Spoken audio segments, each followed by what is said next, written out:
Hey, what is the deal? I'm gonna try to wait on y'all. I hop up in this thing so we can get it cracking, get it cracking. Cause I know I ain't the only one that's happy, but a little worried about the DC universe. Don't worry about the scenery. I had to come to my sister's house to wash real quick, but we gonna talk about it. We gonna talk about it, y'all. And I'm gonna start by saying, Aquaman looks like it has the potential to turn this franchise around, depending on the next slate of movies that they have coming out.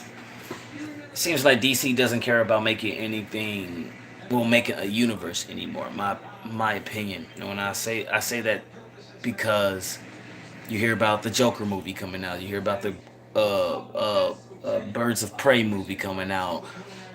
They got this, they got that, but none of it is seems like it intertwines with each other. You have a Joker movie without a Batman, huh?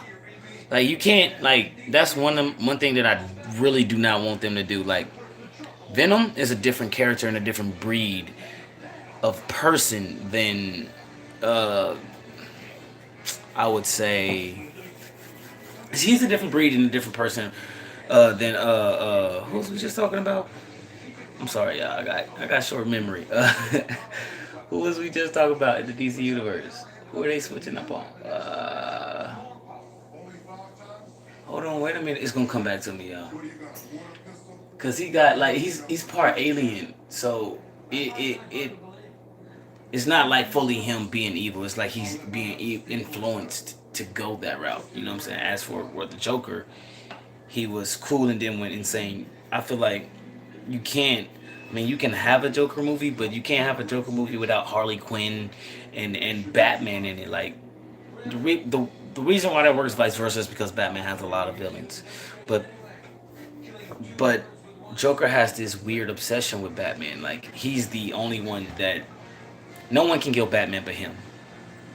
I don't care if it's Harley Quinn. If Harley Quinn tried to kill Batman, he would beat the crap out of her. I don't condone violence, domestic violence at all, but that's just who Joker is. He loves Harley Quinn, but he loves fighting the. Okay, let me put it. Harley Quinn is the love of his life, but all right, he loves Harley Quinn with all his heart, but Batman is the love of his life. In the worst sense, he loves the back and forth. He loves his how intelligent the Batman is, and he's so intelligent that he's a to the Joker he's a click away from being insane. You know what I'm saying? Um, but what keeps him on that straight and narrow is the death of his parents. You know, Joker always trying to get him to go cross that edge because they know once Batman kills somebody, the whole world is in trouble. Like that's one of my biggest pet peeves with Batman versus Superman. If Batman kills somebody, there's no bringing him back. That's just how I feel as a long time, lifelong Batman fan. If Batman is out here killing people, criminals should just be turning in they guns. Like bro, like hey, listen, this dude Batman out here dropping bodies. I'm done. You know what I'm saying? And shouts out to Tyrone Magnus. I know Tyrone Magnus spoke on this before, and he said Batman vs Superman is one of his favorite movies, and I'm not knocking him for that. He has some good talking points on it, and he loved how Batman was killing people. But here's my thing: if you love how Batman was killing people, if you love that aspect of the movie of making it real, why is he still talking to the commissioner of police? Like he's out literally murdering people every night. At minimum 12. I'm giving him the lowest amount of people he's murdering in one night is 12. And then you mean to tell me he's going out and killing multiple people, whether they're evil or not? He's going out and killing multiple people, and then going to go talk to the commissioner like, "Hey man, you got something else for me? Well, what's the deal? What's going on around here?" Like, bro, you just killed 12 people. You know what I'm saying? Like he really has a mounted gun on his car. Where's the army? Where's the FBI? Where's the CIA? Somebody should have found out Bruce Wayne is Batman by now. If Wonder Woman, who has been away from mankind for years, and you know what I'm saying, came back, if she can figure out who Batman is, come on. Come on, bro. Now Henry Cavill, I love that Superman. I love him. He gave him more emotion. Like I like the transition into the Superman that he was supposed to be. You know what I'm saying? I didn't like Man of Steel only be Man of Steel and Batman versus Superman intertwined for me. And- Not like that. What I mean is like, okay, in Batman, I mean, in Man of Steel, he killed General Zod to save that family, that random family, or try to save that random family that he didn't know. I understand, and you snapped his neck. So, and this is just from me to y'all. You know what I'm saying? From you to me. This is us, fans, having a personal conversation. You mean to tell me, if you're God, now think if you're Superman or Supergirl or Super Dog, you know what I'm saying? Whoever's watching right now, you mean to tell me if you're all powerful and you had to kill your uncle for a random family that you didn't know, you couldn't kill Batman for your mom? I'm just asking. Because if it was me, bro, Batman's dead like that. I'm sorry. There's no questions about it, bro. That's my mother, bro. I don't care about nothing else. He gotta go. You know what I'm saying? That's just my mentality on it. And I felt like that should have been Superman's mentality on it because that's his mother. I mean, it wouldn't have been a long movie if it was, but I'm saying like you can't do that, bro. You can't do that, bro. That makes absolutely no sense to me. You kill your uncle for a random ass person, but you can't kill Batman, who's out murdering people. Like this dude's out. He killed more. He killed almost as many as people as I. Okay, not nearly as much because they was breaking like full fucking towers and stuff. But you know he's close. He's in the 100 range by the end of the movie. I'm just saying, if he been, how long has he been killing people? I know they say he's been Batman for 20 years, but they didn't specify how long he's been actually murdering people. However long he's been murdering people, I'm pretty sure he got over 100 bodies. I'm guaranteeing you he has over 100 bodies. And you mean to tell me that nobody cares? Un momento. Nobody cares that this man is out dropping bodies like he's judged, he's gonna, like he already gave him a trial, like he's the death sentence guy, like, hey listen, this dude's already on trial, I'm about to go, you know what I'm saying, he got one more night with his family, I'm about to go pick him up. That's what it seems like. And that was one of my only really pet peeve with Man of Steel, and that they only make him use the same powers that he used all the time. Like, oh, he can fly, he has super strength and heat vision. Like, come on, breathe cold air, use your X-ray vision, infrared vision, super hearing. Man gets a new power just about every year. He can sneeze away a galaxy. Like, there's so much material with Superman to play with. No homo that they don't. Like me, I wouldn't have made a thousand. Like for Justice League, for instance, I wouldn't have went through all this nonsense with the mother box and the chamber and all that. Why? Why? Why? Why? When you could have just you could have strapped that man to a rocket and sent him to the sun. I'm just saying. He'd have came back that way.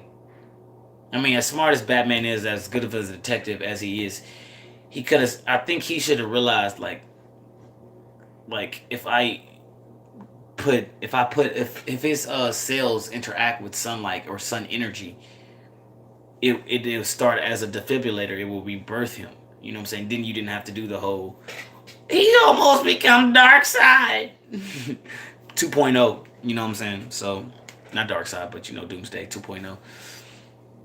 And I felt like his journey from insecure Superman to knowing who I am Superman to dead Superman to back Superman, back and cocky Superman, you know what I'm saying? Like that I really liked, because I was raised on the cocky Superman, which is like, man, he knows he's all powerful, he knows what he can do, which is why he ends up getting beat sometimes, because he always, at some point, he always underestimates his opponent because of how strong he is.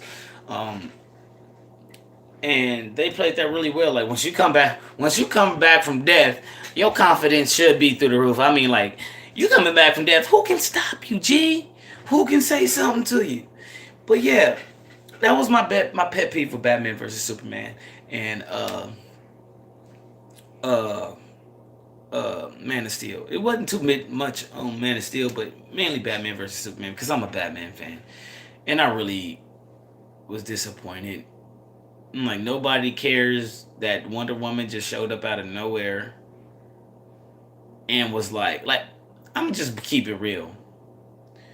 I'd have punched her just because she dropped down out of nowhere. Like, I felt like that should have been a natural reaction when somebody just drops down in front of you with a shorter shield. I'd have punched her like, bro, that was your homie, like, and then was she with you or was she with you? You know what I'm saying? But yeah, it was good. It was good. But DC, the Justice League movie broke my heart for the simple fact that you made the Justice League movie. It broke my heart, bro. Like, how do you have a blueprint on how to be a great universe but don't use it? Um, why would you tell a story about a team that we don't know? Like, I mean, granted, some of us know us, but the world doesn't know who the Justice League is. I'm saying as individual characters and what they are and where they come from and their backstory. So that's too much to try to put in a movie. First of all, yes, we know Superman, we know Batman, we know Wonder Woman, but you also are introducing Cyborg, which really got no introduction at all. Boy was in the background like a walking antenna. I'm sorry. That's basically what I felt Cyborg was. He was a walking antenna, you know what I'm saying? Or a walking computer. He didn't have nothing to say. He's better off with the Teen Titans than the Justice League. I'm sorry. That Cyborg is iconic Cyborg. You know what I'm saying? Not the Cyborg they're trying to make. I feel like you can't give Cyborg John Jones slot. The Manhunter is who he is. You know what I'm saying? Like, and that's what I feel like they took out the Manhunter, tried to integrate Cyborg when that's not how it works. Cyborg and Beast Boy need to be together. They work off of each other. I mean, go watch it. And my thing is this: if you have all these animated movies and they are classics, they are greats, work off those. You know what I'm saying? Un momento, work off those. You know what I'm saying?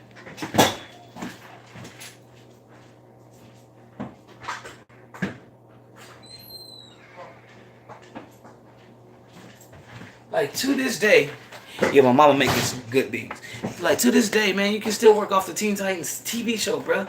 Like, how they had their own freaking, like, Teen Titans was basically the Justice League full of teenagers. You know what I'm saying? They had them all around the world last season. Y'all know what I'm talking about, season 5, Teen Titans. Come on, bro. Why are the animations better than the movies? It's not that hard. In my opinion, it's not that hard. And thanks to James Wan, because this Aquaman movie looks amazing, bro. It's got some touches of Black Panther and this, that, and the third in it, and it looks like it's just gonna be a good time, a good movie. You know what I'm saying? The first that you're really gonna sit down and enjoy in this universe. To me, this is about to be their Iron Man. Like, this is about to be the start. Who? This is about to be the start. But anyway, it's your boy Aqua. I'ma holla at y'all. You know what I'm saying? Deuces. I don't even know how to say it. Beans. So who be eating beans?